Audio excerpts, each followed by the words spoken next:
Welcome to the Saints Happy Hour podcast with host Ralph Malbrough and featuring bloggers Andrew Juge of SaintsNation.com, Kevin Held of The Team Drops the Ball, and Dave Cariello of Canal Street Chronicles.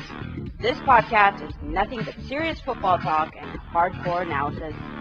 Which four of you would survive the longest in the zombie apocalypse, and in which order would you die? Well, Ralph, no offense, you're going first. Definitely.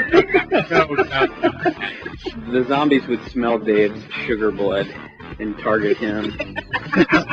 They'd get him. I don't even have a joke, Dave smells like nougat. Now here's your host, Ralph Malbrough.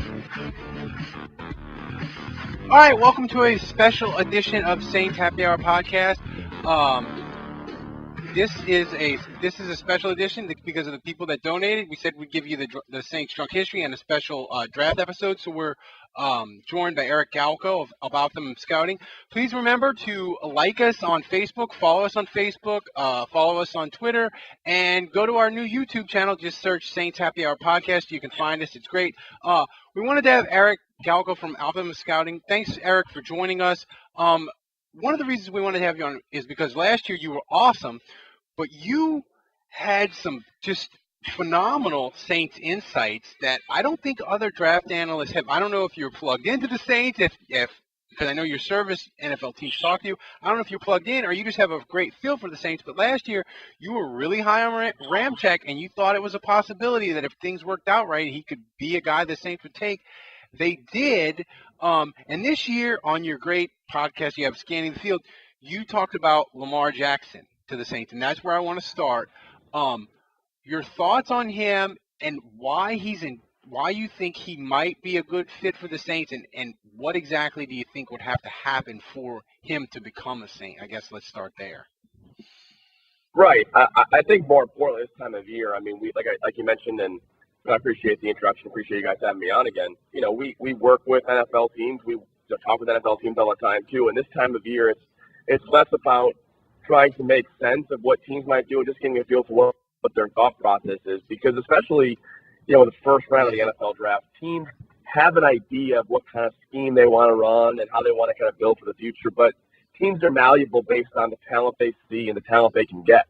There are teams in the top 12 of the draft, 15 of the draft, who may like Minkah Fitzpatrick, don't think he's a great fit for their defense, but they'll kind of tweak their defense because of special talent. And I think it's the Saints and where Lamar Jackson comes from.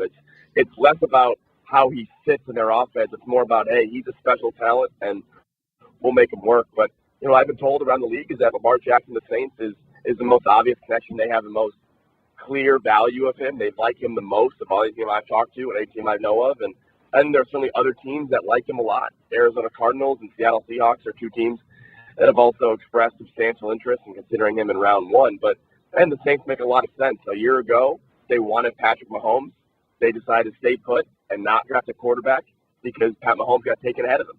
And I think this year they may realize that, hey, if we want a franchise quarterback, we've got to go get our guy. So they like Lamar Jackson a lot. They want to start planning for the future of Drew Brees. They wanted a franchise quarterback a year ago and just missed on one. And this year, I don't think they will.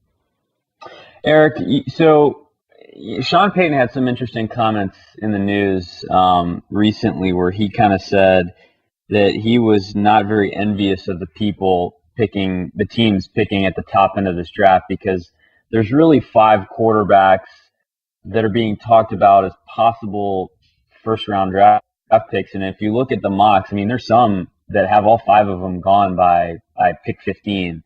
Now, I don't know that it necessarily plays out that way, but you have 5 quarterbacks that could potentially be gone by 27. And it was interesting to me that Sean Payton came out in the media, and this was on Monday Morning Quarterback, and he basically said, you know, I don't love any of these guys. I don't see an Andrew Luck. I don't see a Carson Wentz. This is a direct quote, and he said, if there's one guy I could see maybe being around in 5 years, it's Sam Darnold, but I don't love any of these guys, and I wouldn't want to be one of these teams at the top feeling the pressure to draft one of these guys. So do you think when a coach throws out something like that, do you feel like that's a smokescreen, or do you maybe just feel like he's trying to get teams to pass on these guys so they'll be available later in the draft? Yeah, I think smokescreen is very, very much overused in a lot of ways, and most importantly, especially from my experience, what I've heard has changed from teams since January and February, and it's not because teams are leaking stuff. And I know everyone believes they have great. I mean, I'm very confident people I work with and talk to that I'm not being smokescreened at all. But stuff is really flexible, and the big piece of this all in terms of smokescreens is that there are many people in a front office and a head coaching staff that believe they have say or have a very substantial opinion on how things go. The Cleveland Browns have, as an example, John Dorsey, current GM, Scott McCloughan, former GM, Elliot Wolf and Alonzo Highsmith, likely GMs in the next 3 to 5 years. Hugh Jackson, who the owner likes a lot, an owner that's influential. So there's 6 people with the Browns, and so they have a substantial say. Every organization has that. So I think in terms of smoke screens, I think we overutilize that sometimes and just kind of use that as a crutch, saying don't believe it's smoke screen. I think for the Saints, if Sean Payton's asked the question, if he doesn't answer, it's just going to hurt him. So maybe Sean Payton believes that there's only one safe quarterback at Sam Darnold, but that doesn't mean he won't take one. And I think for the Saints, it's less about what teams are saying and more about how teams are starting to build. And Saints, you look at last year's draft and what they wanted to do last year, and we know that, right? They wanted Pat Mahomes, so especially they want a new quarterback after Drew Brees. But also the fact that they've, found a new face for their offense in Alvin Kamara. They've started to let their other offensive pieces go the last 2 years, and they're clearly planning for a mini rebuild here. So I think it's less about him saying, hey, if he said, I love Lamar Jackson and we want to go get him, that would help no one.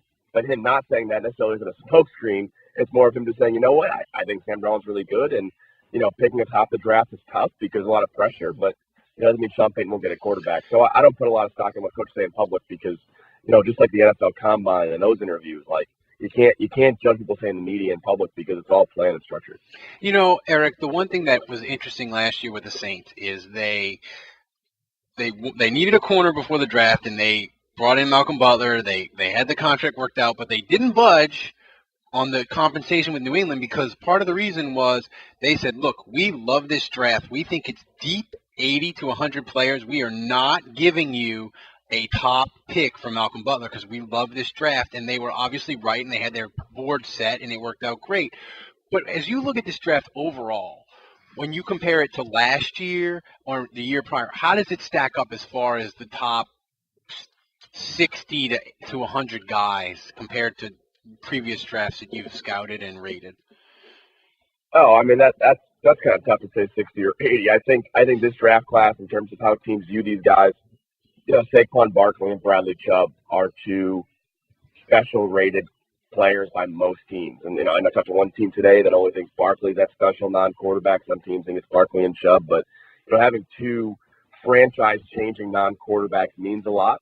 And I think you look by position every year. And this year it's strong interior offensive line class, which may sound ridiculous, but teams are very excited about that based on the all-line play around the league. And it's a high risk reward, also a deep quarterback class. That's certainly good too, and a great running back class. So I think teams every year and smart teams, especially teams that have GMs who stick around, are very good at kind of planning out and seeing that, hey, it's a really good draft class here, so I'll take advantage. The Baltimore Ravens, for example, are great at that. When it's a very deep cornerback and outside linebacker class like it was a year ago or 2 years ago, they took Tyus Bowser and Taven Young in round 3 and got 2 steals. So I think for teams, the draft doesn't change too much year to year in terms of the overall talent, but I think positionally is where things change drastically. And, this year it's more of a strong offensive line class. Last year it wasn't. This year it's maybe a less strong receiver class. Last year it was. So I think this year it's more about the strengths, and this year's strengths is the O-line, running backs, and linebackers, where last year none of those were really strengths in the draft class. So, Eric, as you look at this class, I mean, first of all, when you think about the Saints' needs, this is the first year in a long time that I can remember that I just feel like the Saints could literally pick, special teams aside, any position in the first round, and it wouldn't surprise me. And for years, you would rule out quarterback, and they used to be a little bit deeper at receiver or the offensive line, or they had a lot of safety. So for years, you kind of rule out a handful of positions in the first round, but they were kind of open for business at a lot of others. But this year, I could see them going quarterback. I could see them going almost any offensive position. I could see him going any defensive position. Maybe running back is the one position I would say is out, but if Darius Geis is there at 27, do they consider that? So it's kind of wide open for the Saints, but the one position I'm really interested in, and I'm curious if you agree with this. I mean, obviously pass rush would be ideal, and if they can get an edge guy at 27 that's a difference maker, then it's a no-brainer.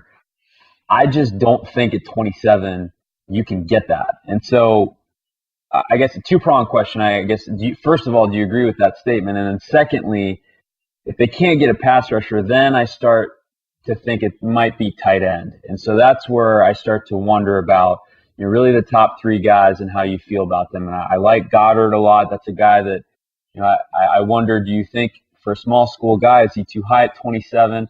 I really like Hayden Hurst, but is he too old to pick at 27? And then Mike Gesicki, he's the guy that kind of has all the measurables, and it should be the top tight end pick, but tape is maybe a little bit more questionable for him. Is he a little soft? Is he not as polished as the other two? So I know I'm throwing a lot at you there, but curious about your thoughts. Yeah, what was kind of the question there? I missed that. Sorry. So the first question is, do you think a difference-making pass rusher at 27, is there any chance of that? Yeah, I think it's possible. I think the Saints want to go offense early and often in this draft. They can, even that's adding a new receiver, a tight end certainly in play to take in round one. I think overall my feeling throughout the league, and most people I've talked to feel the tight end class is good, not great. So I think they probably wait on tight end till round two and get a guy they like, but definitely want to address that need in the first 3 rounds. But I think quarterback's on their mind, and I keep going back to after Lamar Jackson, but I think if they can get a quarterback they like in this draft class, and Lamar Jackson's the quarterback I believe they like the most, but if Josh Rosen slips a little bit, could he be their guy? You certainly see that too. So, the Saints, similar to the Chiefs a year ago, feel that they have a playoff team ready to go on defense and enough weapons on offense that all they're missing is a quarterback to the future. And when you have that opportunity, you can kind of leverage a lot of your current and future draft picks to go get a guy. So I think the Saints are in that mold right now. But if they don't go quarterback, I think tight end's a good idea. Hayden Hurst, they picked before the Jacksonville Jaguars, unless I'm mistaken. So I think they'll have a chance for Hayden Hurst above the Jaguars. And even if not, I think if there's a receiver they like quite a bit, if Calvin Ridley slides a little bit, maybe they go get him too. I think they want to really build this offense to completion because they've done a fantastic job the last 3-4 years of building this defense, especially in the mid-rounds. And I think when you draft that well defensively like the Seahawks a couple of years ago, back when they had the Legion of Boom, when you're able to draft so well in the mid-rounds for defense, and that's really where teams feel you should be able to hit because defensive guys generally are safer than offensive guys early in the draft. That's when you can really build a team quickly. So I think for the Saints, they want to kind of fix the offense and keep the offense impressive, and tight end, receiver are 2 parts of that. So pass rusher won't be Bradley Chubb, won't be Harold Landry, and I know they're not big Marcus Davenport fans, so I think offense is likely in round 1. Eric, last year is just a great example. You just never know how the draft is going to go, right? The first 10 picks. I remember when you wake up on Thursday and you're like, who are the Saints going to go? And the rumors were they liked the corner Humphrey out of Alabama. They needed a corner. And, we did scenarios. Me and Andrew even did like a mini cast, the opening to preview it. And Lattimore, it didn't even like cross our minds. And then when he's there at 11, Andrew's doing backflips, I think. And I think it took the Saints like about 10 seconds to turn in the card probably to make up their mind. So who's a guy – let's take Lamar Jackson out of it and say he's not there at 27. Who's a guy that if he was there might not be likely, maybe it's a 10 or 15% chance, but who's a guy at 27 that you think the Saints, Sean Payton and Mickey Loomis would high five and it would take them 10 seconds to make up it would just be, that's the guy, 10 seconds and turn in the card right away and they'd be high-fiving in the war room because they couldn't believe that he got there. Yeah, I think a year ago they were certainly upset for a minute about losing out on Patrick Mahomes, but you're right. He was the top guy on their board, Lattimore, and they were certainly right to be excited about him based on how he played this year.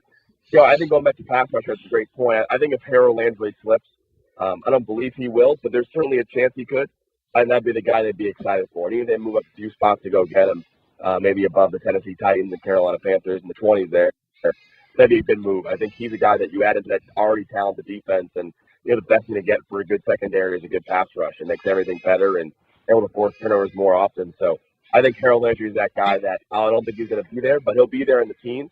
and that's kind of where the exciting part is. Do you think if he got to 15, 16, 17, that Saints fans should sort of have their antenna up and maybe we're at a trade watch, trade warning, where if he gets into the teens, low teens, the Saints would be willing to move up to get him? No, I mean, you guys know as well as I do. I don't think the Saints have a great history of looking to be aggressive and trading up or down. So I think staying put what they're planning on doing, maybe a little bit move up, but it's much easier said than done to trade on draft day, especially when a guy starts sliding. And that's why you see guys slide so much. It's because when teams aren't expecting a guy to do that, they can't just make a trade that easily. It takes a lot. And other teams, keep in mind, I mean, the teams picking in the teams right now have their plans in place, right? The Arizona Cardinals may not want Harold Landry. They don't think he's going to be there anyways, and they're going to start making other arrangements to take a corner or a safety. So I think that's why it's really hard to trade up on draft day. Even though you have 15 minutes, teams are kind of strategizing the entire 7 rounds of the draft, and for round 1, they have the best idea who might be there. So that's why it's always hard when guys start slipping to really take a guy. You saw that with O.J. Howard a year ago. He started sliding, and teams just didn't want to adjust their draft plans because they already had it set in stone. So I think for the Saints, without a great history of trading up or down the draft board, to my knowledge, the last few years, I think it's more likely than not that they kind of stay put. And unless the quarterback's in play. For quarterbacks, obviously, you throw out your old playbook. But I think if they want to take a non-quarterback, they'll probably stay put to get him. Eric, how do you feel? So just ranking the tight ends. I mean, I come back to that because I feel like so they signed Ben Watson this offseason. Kobe Fleener, I heard some intel that he still has not passed concussion protocol, so I don't even know if he's playing again. And Josh Hill and Michael Hoomanawanui, they haven't really worked out as well as the Saints had hoped. So to get some young blood in there and kind of help, the Saints had a lot of problems on third down. It'd be nice to get a tight end in the mix. The 3 that kind of stand out to me are Hayden Hurst, Gesicki, and Dallas Goedert. How do you feel about those 3 guys, and is there one you kind of feel strongly about over the other 2? Yeah, we have Hayden Hurst, our top-ranked tight end in this draft class, and then actually Mark Andrews and Dallas Goedert as our number 2 and 3 tight ends. And I think, like I mentioned before, it's a good, not great tight end class, and there's some guys that are intriguing. But I talked to a lot of people about tight ends the last few days and weeks here, and the real feeling I've gotten, I think it makes a lot of sense, and I think it's partially my idea telling teams this, but I think they're kind of seeing it as well, is that hurry up offenses are on the rise throughout the NFL. 2 years ago, I think 10 teams ran at least 10% of hurry up offense plays, and last year it was down a little bit, but hurry up offense is going to be much more in vogue throughout most NFL teams. And when you want to run a hurry up offense, you need your personnel to be out there to be kind of formation diverse, and it's really hard to do. And in a hurry up offense, Mike Gesicki is a receiver, right? Because he's not blocking anybody, so there's no real putting him out there on a no-huddle offense. So I think that's where a lot of teams are thinking tight end-wise now is, hey, if you can't block and split out, you're really not useful in no-huddle. You're really obvious in what you're doing out there. And, for as much of a matchup help as it kind of is, teams are going back to saying, hey, I want guys who can do a little bit of everything, not just be one area. That's great. So I think we'll see tight ends flip a little bit on draft day. I think we'll see one maybe going round 1, Hayden Hurst to the Saints or Jaguars, maybe the Steelers. And then the Dolphins in round 2 might take a tight end. But I think overall we'll see some tight ends flip in the draft. So I think the Saints want to take a tight end. It's much better off, in my opinion, unless Hayden Hurst is rated really highly by them, to wait until the back end of round 2 or even round 3. I think you've got guys like Mark Andrews and Dallas Goedert in round 2, and even guys like Mike Gesicki in late round 2, early round 3. Who's a guy, if we go, like you look at receivers, Eric, who's a receiver that you are high on that other people necessarily aren't, and who's a guy at receiver, not necessarily that you dislike or hate, but a guy that you're like, people are high on him, but I'm just not sure that he's going to translate in the NFL. Yeah, I'm not really too tuned in, unfortunately, of how other people outside the NFL like certain receivers. One guy I do like quite a bit is Christian Kirk. I think he's a first-round receiver. Our staff likes Christian Kirk a lot, and I think some teams in round 1 agree with our evaluation. A lot of teams think he's a round 2 or 3 guy, but I think he's an outside receiver in the NFL who could play a little bit slot, and I think he's maybe a better version of what Marquise Lee does in Jacksonville. I think that's kind of a good comparison for him, a little more than that too. So we think he's one of the top 15, 20 players in this draft outside the quarterback. So I'm guessing that's probably a little bit higher than most people believe. And then conversely, I think Anthony Miller of Memphis is pretty beloved. I really like his game in terms of playing as a small receiver. I don't think he's quite the John Brown explosiveness as a receiver, and I think his skill set isn't going to translate all that well to a Z receiver, and he's got to kind of adjust to the slot a little bit, something he's not perfectly used to. So, in an NFL style, so I think Anthony Miller of Memphis might be a guy that, if not for his injury, maybe he'd be a second, third round pick. But I think he goes someplace on day 3, day 2, late day 2, maybe even day 3 of the draft. Arden Key, boom or bust, Eric?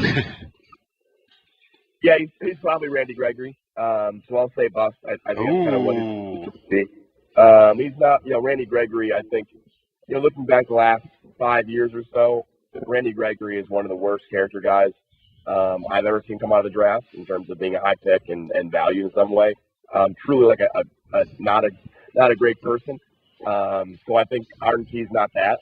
But I think it's some of the same issues, the weight issues, the positional issues, some minor off-field stuff. So I just think Arden Key is not going to go on round 1. And, I would say maybe he falls in round 2. But, hey, I've seen teams take Darrell Green back in the top round 2, and then it surprisingly not work out. So that's obviously surprisingly. So I think Arden Key will be the same type of situation. When does the talent sort of outweigh the risk? And if you could put is it early second round? Like, is that where teams just go, I don't care that this guy his character is horrible, the tape and the potential is awesome, we're taking it. Yeah. I think it's mostly, it's not necessarily a round, and a lot of teams don't think of things in terms of round grades. And to be honest, we only do an Optimum Scouting because it's a lot easier for us who's making a 400-player board to kind of organize guys. But, teams think of the NFL draft as a job interview. And in the job interview, when there are 7 to 12 people considering you as an applicant, it takes people to stand up for you, right, and vouch for you. And when guys have character issues, area scouts will rarely vouch for that guy unless they've really done their homework. Because if you're wrong on a character guy as an area scout, you're fired and probably out of the league forever. So it's a dangerous proposition. But a lot of those times it's a position coach who maybe talked to him a lot at the combine, or he's got a buddy who was a receiver coach in college, or what have you. So I think for character guys, it's all about who is the highest up guy that's willing to vouch for you as a player. So if the GM believes in you as a character risk guy, like the Arizona Cardinals and Steve Keim and Bruce Arians and Robert and DJ a couple years ago, then you could be a first-round pick. But, if it's an area scout, maybe that makes you a fifth-round pick. So it's kind of the hierarchy of who has say based on who's vouching for you. So for a guy like Arden Key, he's got to have at least a position coach or a director of scouting to say, hey, we believe in this guy too, and maybe that'll happen. Is there so I know you were really high on Carl Lawson last year, and he was kind of that guy that you could get later. He fell, but his upside was really high, and he ends up being a good NFL player. Is there a guy in this year's draft that you feel like is an edge prospect if the Saints don't get a guy in the first round and they don't have a second round pick now? So, can they get a guy in the third or fourth round that you really like that has a lot of upside at that position? Yeah, that's what everyone wants, right? Everyone wants the next Carl Lawson to fall a little bit, and they can take him in the third round. One of the guys I like a lot in terms of maybe being a day 3 guy that has a lot of upside is Ola Adeniyi from Toledo. He's a junior that declared early for the draft, and a little bit smaller edge guy, kind of a bull in a china shop type rusher, but I think he has a lot of athletic upside to get a lot better in the NFL. I think he kind of wasn't expecting to declare for the draft this year, but based on the situation at Toledo and the coaching staff, whatever else, he declared early. So he's probably a bit raw as a pass rusher. And I think he's going to have the Donnell Hunter type upside, a guy who slips because he's still raw. But some of the same upside there where, hey, this is a guy you could get on day 3 of the draft, maybe early day 3, and has the explosiveness, the uniqueness as a pass rusher, the ability to drive and get under the left tackle skins and finish sacks on the interior. He's a guy I like quite a bit that isn't a Carl Lawson's area, but if he stayed in school as a senior and he had a 20-sack year, maybe he's a second-round pick next year. So getting a guy like him in round 4 or 5 is a good value. It's hard to project in the NFL with injuries and all and that sort of thing. But who's a guy that maybe he's beat up as a senior, he was injured as a senior, or got injured or whatever, But his junior tape or his sophomore tape was just phenomenal. And you look at him and you're like, man, if that guy can stay healthy in the NFL, some team is going to get a player later than they probably should have. Yeah, I'll say my guy, Mike White of Western Kentucky. He didn't really have an injury necessarily at Western Kentucky, a partial injury, but he had a new coaching staff, and he lost Taywan Taylor and Forrest Lamp. And all those factors played into him, not necessarily being the quarterback I think he's capable of being. Coming into the year, he was tied for our top-ranked senior quarterback with Mason Rudolph. And he's still there. He's above Mason Rudolph in our final ranking at quarterback, and he has the same grade as Kyle Aletta and Lamar Jackson, tied for our fourth-best quarterback. So I think he's a really talented quarterback that if he's going to kind of nitpick a little bit and see who doesn't do well. But if you know the whole story at Western Kentucky, which would take me a whole podcast to kind of go through what he dealt with, he has reason. I know this is the kind of year we make excuses for quarterbacks, right? I know one of the top quarterbacks, you're allowed to make any excuse you want for him. I'll make an excuse for Mike White and say that he had some other factors at Western Kentucky that held him back, but I feel confident that he's going to be a very good quarterback. And then as for a sleeper, the guy who didn't play all of 2017, another quarterback, Alejandro Benefield from Chattanooga. He's a dark horse guy to be drafted late, but he's a special prospect that, again, it's teams that do their homework know guys like Alejandro Benefield from Chattanooga, who might be a day 3 pick and would have been a Senior Bowl invite if he played a senior season. So the right NFL teams are finding these guys that didn't play well or even play at all in their senior season. It's interesting to hear you talk about Mike White because, I've watched him a little bit, and the one thing that's always stood out to me with him is his arm talent. I mean, Tim, you've got 5 quarterbacks that are talked about. I'm not sure any of them have just the velocity and arm strength of White. Would you agree that he of these 5 quarterbacks that potentially have first-round grades, he might be the best live arm of them all? Yeah, I think his deep ball accuracy is graded out as the best in this draft class. And that 11 yards and further, according to our own Derek Klassen at Optimum Scouting starting. I think he's the best, or if not, he's tied with Baker Mayfield or close to Baker Mayfield for the best 11-plus yard throw accuracy in the draft class. And that's his game. He's a former high school baseball pitcher who could have played for Stanford.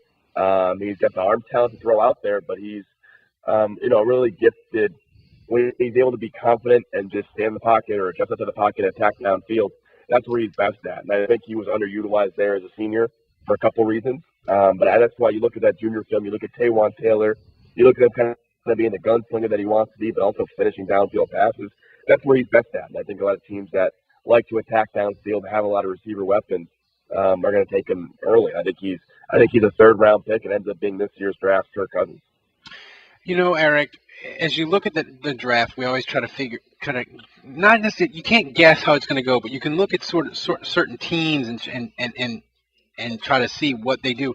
I look at New England and I see they have 2 firsts and 2 seconds, and I feel like not that they'll make a move up or down, but they're sort of one of the teams that can control the draft and sort of put it in a direction and see how it goes.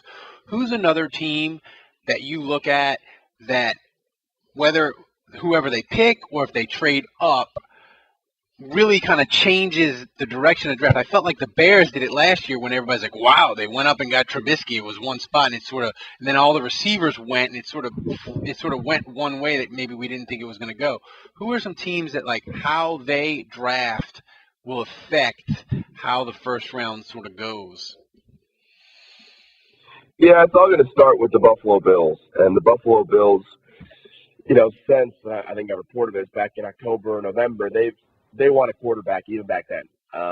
They realized pretty early on, maybe in the preseason, in the offseason, that Tyrod Taylor wasn't that quarterback in the future.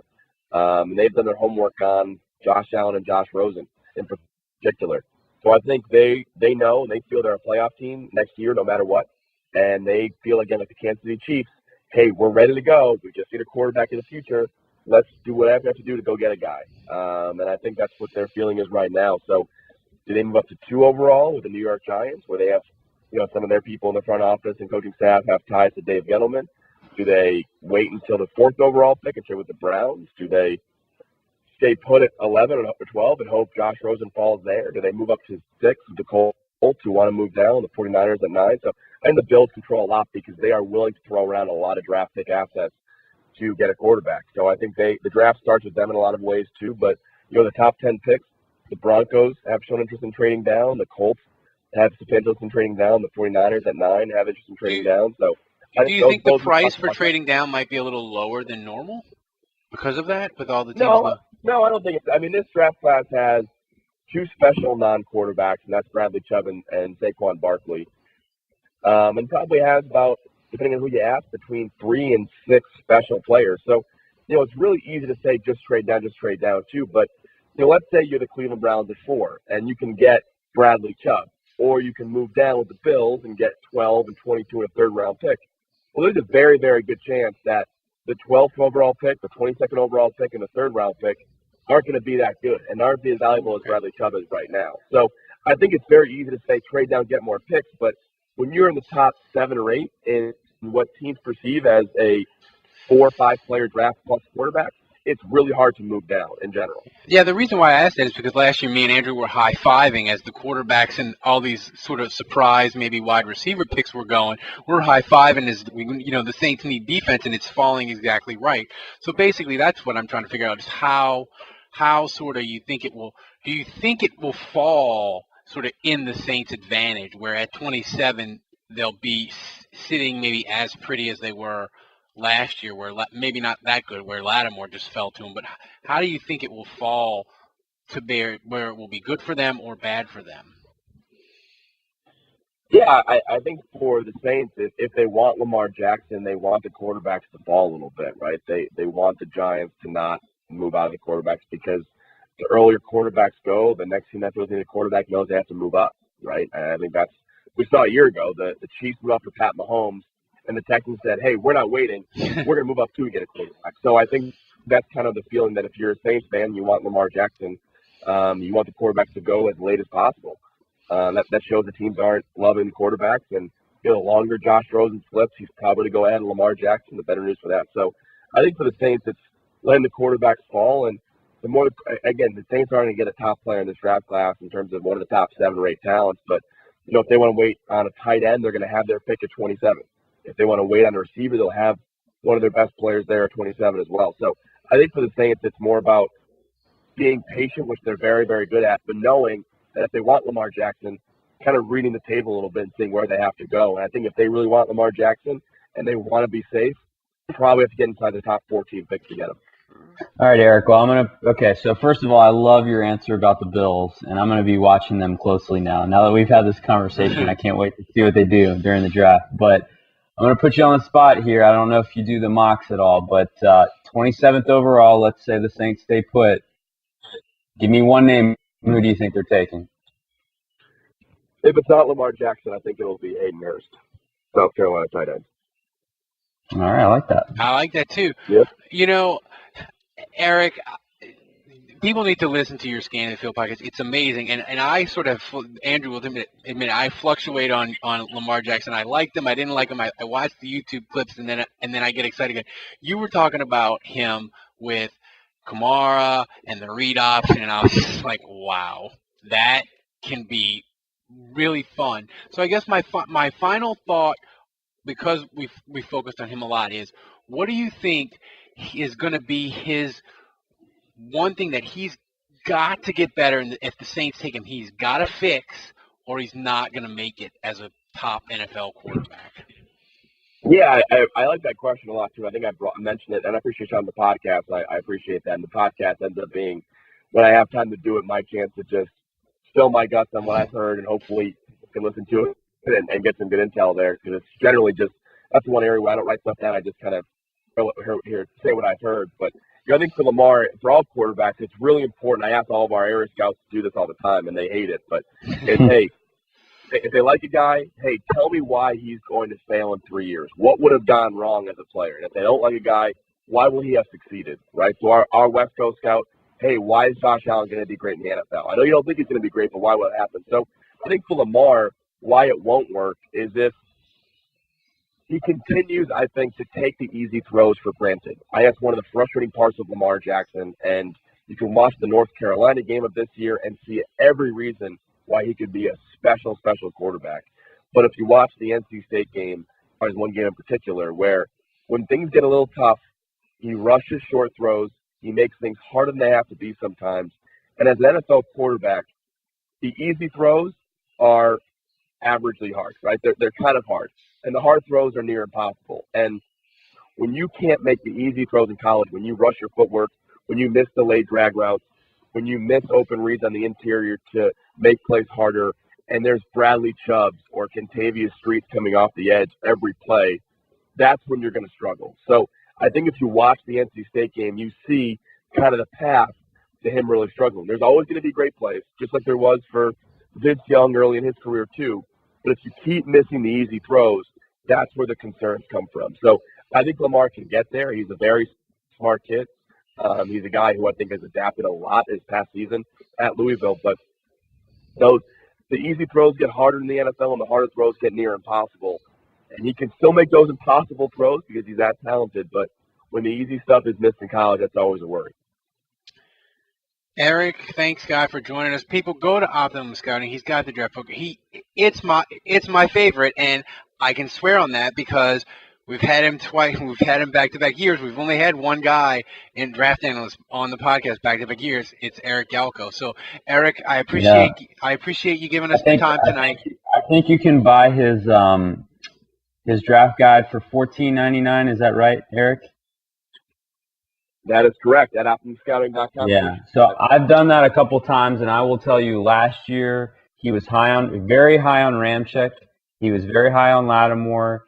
He was extremely high on Marcus Williams, and he mentioned Alvin Kamara was in his top 100. So all those guys did pretty well for the Saints last year. He was pretty spot on. So if you go read his stuff and you're a Saints fan, you'll get a good clue as to how good these guys are going to turn out who the Saints pick.